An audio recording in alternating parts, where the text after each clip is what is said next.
medical investigator is called to recover the body of an elderly woman and makes a shocking discovery. Happened at an apartment complex near First Avenue and River Road. As News 4 Tucson's Lupita Murillo found in this crime tracker's investigation, there was no body. Instead, the investigator walked away empty-handed.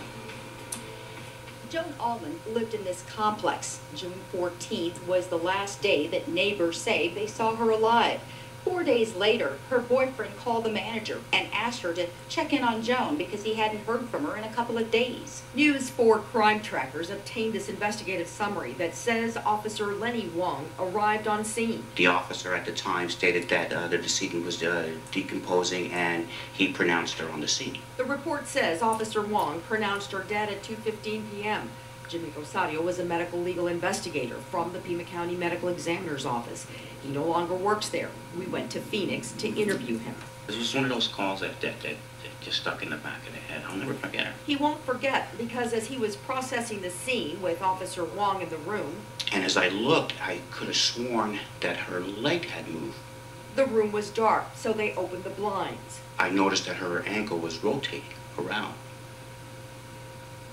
And he looked at me, I looked at him, and then I went up to her neck and I took a carotid pulse. And she had a pulse.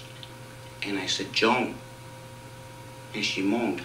I told him that, you know, she's alive and that we need to get EMS in here. Officer Wong called for medical assistance.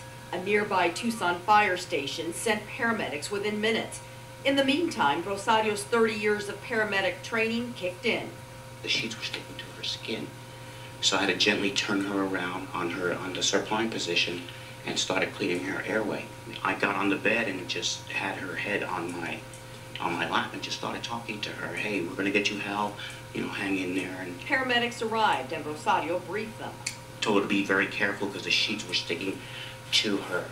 And they gave me an oxygen mask, a rebreather. I put it on her mouth, and I kept talking to her. We got her on the gurney. We got her out, and that was it. Rosario says he couldn't get the scene out of his head. Can you imagine laying on that bed and listening to people talking, saying that you're dead and you're not? Joan Allman was rushed to University Medical Center. She was in ICU, and the report says she suffered a stroke and fractured her elbow. She was taken to TMC Hospice and died on July 8th. Her daughter was at her bedside. We spoke to Tucson Police Chief Roberto Villaseñor regarding the department's procedure when responding to these types of calls. We teach our officers that they have to check for, you know, life signs of pulse, rigidity, any of the telltale signs that will confirm either a person is alive or not.